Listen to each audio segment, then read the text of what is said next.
प्यारे बच्चों, जैसा हमने आपसे कहा था कि नेक्स्ट वीडियो में हम आपको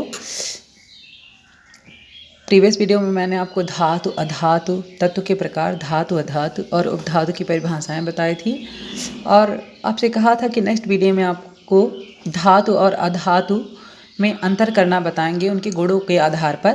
तो इस तरह से आप एक सारणी बना लेंगे, हेडिंग डालेंगे धातु तथा अधातु में अंतर, धातु तथा अधातु में अंतर।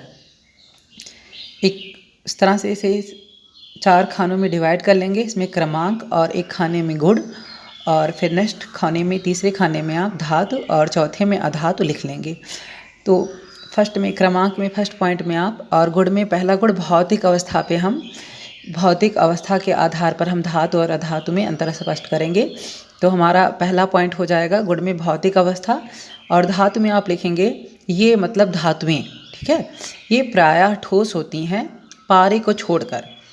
क्योंकि पारा हमारा कैसा धातु है, वो द्रव धातु है। कभी कभी ये कंपटीशन में भी पूछा जाता है कि एक द्रव धातु का नाम बताइए, तो उसका आंसर पारा हो जाता है। तो भौतिक अवस्था के आधार पर पहला धातुएं मतलब ये प्रायः ठोस होती हैं, धातुएं प्रायः ठोस होती हैं पारे को छोड़कर, क्योंकि पारा कैसा धातु है, द्रव धातु है। जैसे आयरन, कॉपर, मैग्नीशियम आदि।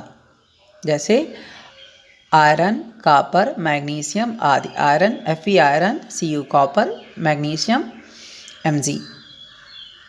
और हम पहला पॉइंट हमारा हो गया धातु में। अब दूसरा पॉइंट हम लिखेंगे, पहला ही पॉइंट लिखेंगे अधातु में। पहला ही पॉइंट लिखेंगे अधातु में। ये ठोस, द्रव, गैस तीनों अवस्थाओं में पाई जाती हैं अधातुएं। धातु में आपने पढ़ा कि पारे को छोड़कर बाकी सभी धातुएं ठोस अवस्था में पाई जाती हैं। और अधातु में क्या है, ये अधातुएं ये ठोस, द्रव, गैस तीनों अवस्थाओं में पाई जाती हैं। जैसे सल्फर ठोस अवस्था में पाई जाती है, ब्रोमीन द्रव अवस्था में पाई जाती है और ऑक्सीजन गैस अवस्था में, अब हम दूसरा पॉइंट लिखेंगे गुण में चालकता। दूसरा पॉइंट लिखेंगे गुण में चालकता और धातु में लिखेंगे धातु में ऊष्मा व विद्युत की सुचालक होती हैं। धातुएं ऊष्मा व विद्युत की सुचालक होती हैं। और अधातु में लिखेंगे ये ऊष्मा व विद्युत की कुचालक होती हैं। अधातुएं ऊष्मा व विद्युत की कुचालक होती हैं, लेकिन जो अधातु में भी ग्रेफाइट और कार्बन होता है वो सुचालक होते हैं। देखिए कुछ अपवाद भी हैं दोनों में। तो अधातु ग्रेफाइट और कार्बन जो है कैसा होता है, वो सुचालक होता है। मतलब ग्रेफाइट और कार्बन को छोड़कर बाकी अधातुएं क्या होती हैं, वो कुचालक होती हैं। ग्रेफाइट और कार्बन क्या होता है, सुचालक होता है। हमारा तीसरा पॉइंट है अम्लों से क्रिया। तीसरा पॉइंट क्या है, अम्लों से क्रिया। तो धातु में लिखेंगे ये अम्लों से क्रिया करके लवण तथा हाइड्रोजन उत्पन्न करती हैं। धातु क्या करती हैं, अम्लों से क्रिया करके लवण तथा हाइड्रोजन उत्पन्न करती हैं। और अधातु में हम लिखेंगे ये अम्लों से क्रिया करके लवण नहीं बनाती हैं तथा ना ही हाइड्रोजन उत्पन्न करती हैं। अर्थात हम कह सकते हैं कि अधातु अम्लों से क्रिया करके लवण और हाइड्रोजन नहीं बनाती है, ना ही लवण बनाती है और ना ही हाइड्रोजन उत्पन्न करती है। तो चलिए चौथा पॉइंट देखते हैं। चौथा पॉइंट है हमारा, चौथा पॉइंट है पारदर्शिता। क्या है, पारदर्शिता। पारदर्शिता में धातु में हम लिखेंगे धातुएं अपारदर्शी होती हैं। धातुएं अपारदर्शी होती हैं। और अधातु में लिखेंगे कुछ अधातु अपारदर्शी और कुछ धातु पारदर्शी तथा कुछ पारभासक होते हैं।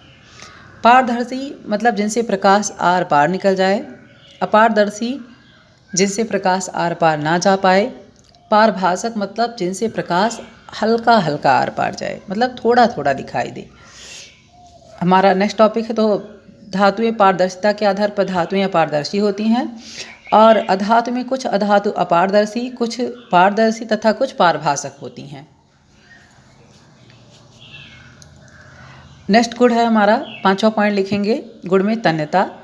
और धातु में लिखेंगे धातुओं को पतले तार के रूप में खींचा जा सकता है, अर्थात धातुओं में तन्यता का गुण पाया जाता है। अधातु में लिखेंगे इसमें तन्यता का गुण नहीं पाया जाता है, अर्थात अधातुओं को तार के रूप में नहीं खींचा जा सकता है। हमारा छठा पॉइंट है गुण में आघातवर्धनीयता। आघातवर्धनीयता मतलब चोट लगने पर चादर की तरह फैलना। तो धातुएं चोट मारने पर चादर की तरह फैलते हैं और अधातुएं जो होती हैं उसमें आघातवर्धनीयता का गुण नहीं पाया जाता, अर्थात वो चोट करने पर चादर की तरह नहीं फैलती हैं। हमारा नेक्स्ट पॉइंट है मिश्र धातु बनाना। हमारा नेक्स्ट पॉइंट है मिश्र धातु बनाना। तो धातु में हम लिखेंगे कुछ धातुएं आपस में मिलकर मिश्र धातु बनाती हैं और अधातु में लिखेंगे अधातुएं आपस में मिलकर मिश्र धातु नहीं बनाती हैं। तो इस तरह से ये हो गया आपका धातु और अधातु में अंतर। इसे आप कॉपी में लिखकर अच्छे से तैयार कर लेंगे। धन्यवाद।